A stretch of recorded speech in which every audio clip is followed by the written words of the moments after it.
Regresamos esta mañana, Sergio Aguayo, Lorenzo Meyer y Denise Dresser.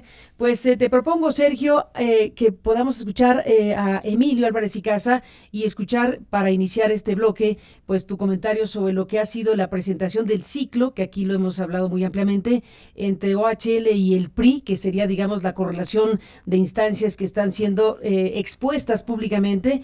Y bueno, pues no digo más, Emilio Álvarez y Casa, gracias por estar aquí e incorporarte a esta mesa esta mañana. Buenos días y bienvenido. Carmen, muy buenos días. Denise, Lorenzo, Sergio, a la audiencia de Aristegui Noticias, muy buenos días. Entiendo que están en camino prácticamente, bueno, por ahí de las 11 de la mañana para presentar ante el INE esto. Y entiendo también que agregan algunos elementos de lo conversado la semana pasada. ¿Nos podrías hacer, Emilio, un recuento de qué cosa van a presentar formalmente el día de hoy? Es así, Carmen. Como dimos a conocer la semana pasada, hay una operación de financiamiento y de procedencia ilegal a las elecciones en el Estado de México que se ha venido repitiendo de manera sistemática con, en su caso, Arturo Montiel, luego con Enrique Peña Nieto, luego con Erubiel Ávila, y que ahora está con la cara de Alfredo del Mazo. Es un proceso sistemático donde se genera una serie de transacciones de una muy compleja red entre constructoras, en particular OHL o algunas otras filiales de su servicio, y que han ido generando unas fuentes inagotables de dinero para esencialmente comprar la voluntad de la gente. A este fenómeno lo hemos denominado el ciclo. El día de hoy, como nos comprometimos, haremos una denuncia formal en el INE, el Instituto Nacional Electoral, presentaremos una queja en contra del PRI, de Alfredo del Mazo, de OHL y otros funcionarios estatales en el Estado de México y federales. En particular tiene que ver con el uso de recursos de procedencia ilícita. Y una parte vital de ese debate será presentar nuevas evidencias sobre lo que aparentemente sucedió sobre los 1.600 millones de pesos reportados en el SASCAEM.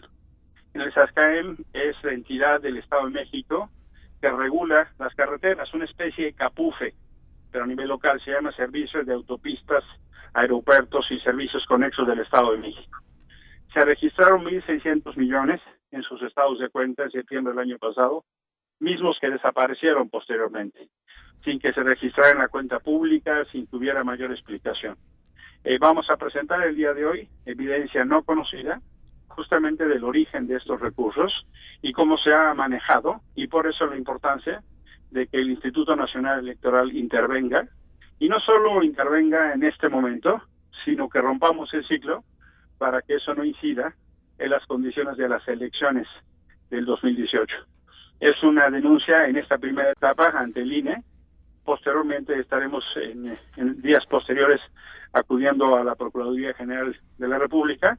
Nuestra pretensión tiene que ver esencialmente con dos objetivos primeros: la lucha contra la corrupción y la impunidad con nombre y apellido, y que no sea el uso perverso de los recursos, donde se juegue con el hambre de la gente, donde se juegue con la miseria de la gente, para trastocar la voluntad ciudadana. Queremos un voto libre, independiente, ciudadano y secreto. Y la segunda es, para ahora es vital la lucha contra la corrupción y la impunidad, y generar entonces un claro mensaje que vamos a empujar que las instituciones del Estado funcionen. Hemos sido testigos en las últimas semanas, días, como ustedes comentaron recientemente, una serie de ausencias y vacíos que no solo indignan, sino lesionan. Vamos a empujar que funcionen esas instituciones, y si es que no responden, iremos a instancias posteriores para que se genere una condición de respuesta de las instituciones a sus necesidades en términos de respuesta democrática, Carmen. Estaremos al pendiente, Emilio Álvarez y Casa, sobre esto que mencionas, que es un nuevo elemento y muy poderoso de información y que se va a presentar tanto ante el INE como ante la PGR. Debo decirle a nuestro público que hemos recibido la carta que el abogado Paulo Díez, el abogado que ha seguido este caso de manera muy amplia contra OHL, pues publica el día de hoy, nos ha hecho llegar la carta que le envía al secretario secretario de Hacienda. Le envía esta carta de los 1,600 millones de pesos y está haciendo una cronología en esta carta que ya la pueden consultar en nuestro portal, donde se habla como origen de estos 1,600 millones de pesos que aparecieron y desaparecieron, pues en una historia que empezó en 1992 con 50 millones de pesos. Es una historia que hay que revisar con calma, hay que seguir de cerca paso a paso lo que ustedes han encontrado, lo que ha revelado también el abogado y que, bueno, pues forma parte de esta explicación que ustedes van a presentar ante el INE y ante la PGR como parte de una queja y denuncia formal del tema que han llamado el ciclo. Así que de esta parte de los 50 millones de pesos que se convirtieron en cerca de 4,000 millones de pesos, hay que tomarnos tiempo para explicarla. Pero por lo pronto damos cuenta de que van a presentarlo formalmente y habremos de detenernos con mayor detalle en este capítulo que resulta muy revelador de qué pudo haber pasado precisamente con esos 1,600 millones de pesos del SASCAEM. Gracias, Emilio, por estar aquí esta mañana y estamos en contacto. Muchas gracias, Carmen. Gracias. Un buen día, Denise, Sergio, Lorenzo y a la audiencia de Aristegui Noticias. Un fuerte abrazo. Igualmente, gracias, Emilio. Sergio Aguayo, bueno, pues este tema del ciclo evidentemente nos habla de varias cosas. Nos habla de de una iniciativa que podría convertirse o no, según las firmas que logren conseguir, en una opción político-electoral, que ese es un tema. Pero este es un grupo de personas o de ciudadanos que han dado un paso cualitativamente importante de no solamente denunciar la corrupción o la presunta corrupción, sino dotarla de investigación de este tipo de alcance. ¿Qué dices, Sergio, de esto que llaman el ciclo y de sus implicaciones? Bueno, primero exponer públicamente que estoy un poco limitado para opinar, un poco, porque participo en ahora desde una posición secundaria, pero comparto plenamente la lectura que hacen de la realidad en ahora, de que estamos ante una crisis sistémica de la vida pública mexicana que está afectada por la violencia que ya discutimos, por la corrupción a la cual regresamos una y otra vez, y finalmente por la pasividad e inoperancia de las instituciones, que también es es un constante en los análisis y en los comentarios que uno escucha todo el tiempo. Dicho esto, creo que es bien obvio que esta denuncia tiene un valor muy alto porque va a obligar, o al menos a llamar la atención sobre una instancia pública que se las ha arreglado para salir de los reflectores en las elecciones en el Estado de México y Coahuila, el Instituto Nacional Electoral, que hace todo lo posible para no pronunciarse sobre la compra y coacción del voto, sobre el uso masivo de recursos y sobre tantas irregularidades que enturbian la limpieza de las elecciones, que debería ser su obligación.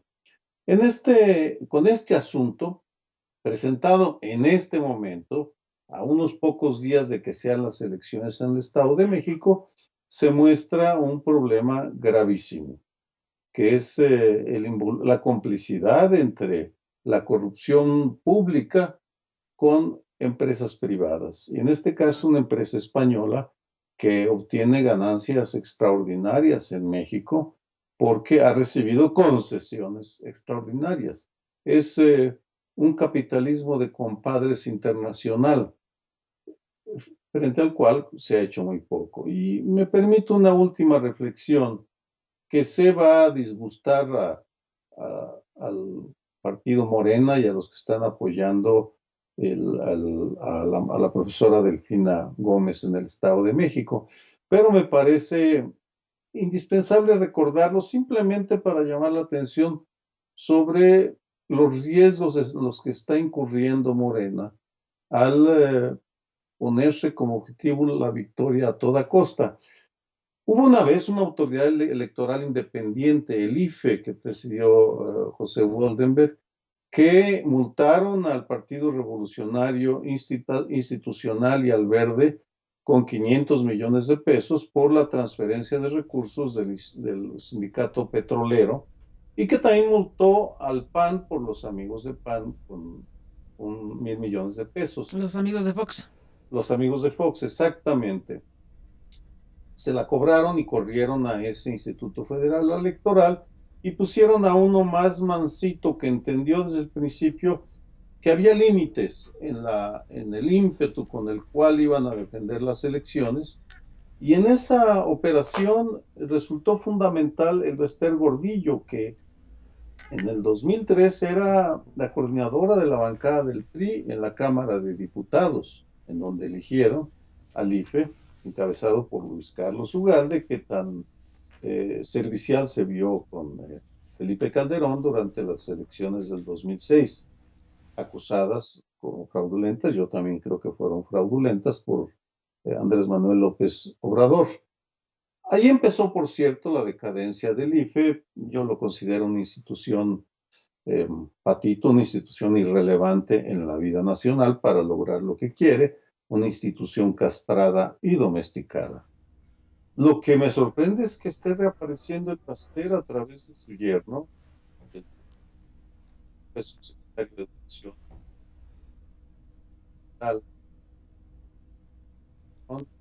Sergio,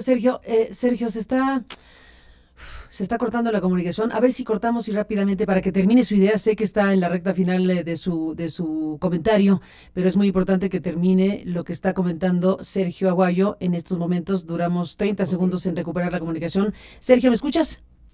Ya, ahora sí estoy bien. Si retomas el hilo de lo que estás planteando, estás aludiendo a la presencia del yerno del Bester Gordillo en la escena con la maestra Delfina Gómez, ese día donde recibió el apoyo del CENTE y recibió el apoyo de la CENTE, y apareció efectivamente apoyándola el yerno del Bester Gordillo. En eso estaba Sergio, se escuchó prácticamente todo.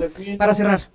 Me parece que, dados los antecedentes que di sobre el papel que jugó el Bester Gordillo y los maestros en la degradación de la democracia electoral, me parece que sería útil y conveniente que Morena en el Estado de México esclareciera qué está pasando y si existe algún tipo de acuerdo que desconozcamos con la maestra Bester Gordillo.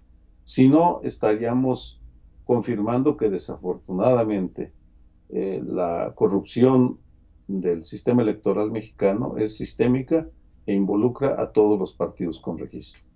Pues ahí está el planteamiento, Sergio. Veremos si Morena hace algún tipo de respuesta, da algún tipo de respuesta específico a este particular que efectivamente llamó mucho la atención este fin de semana y no es para menos, precisamente por todo lo que acabas de analizar. Sergio, gracias por estar aquí esta mañana. Estamos en contacto y buenos días. Buenos días. Gracias, Carmen. Hasta Gracias luego. a ti, Sergio. Un abrazo. Gracias al doctor Lorenzo Meyer, que termina en su participación esta mañana. Denise Dresser está aquí en el estudio y estaremos con ella en un instante más, retomando el hilo precisamente de lo que hablamos sobre el ciclo con Álvarez y Casa y este tema que se presentará formalmente hoy ante el INE y en estos días ante la PGR, según ha dicho el propio Álvarez y Casa. Así que retomamos el hilo en un instante más. Volvemos después de esta pequeña pausa. Sigue toda la información a través de aristeguinoticias.com.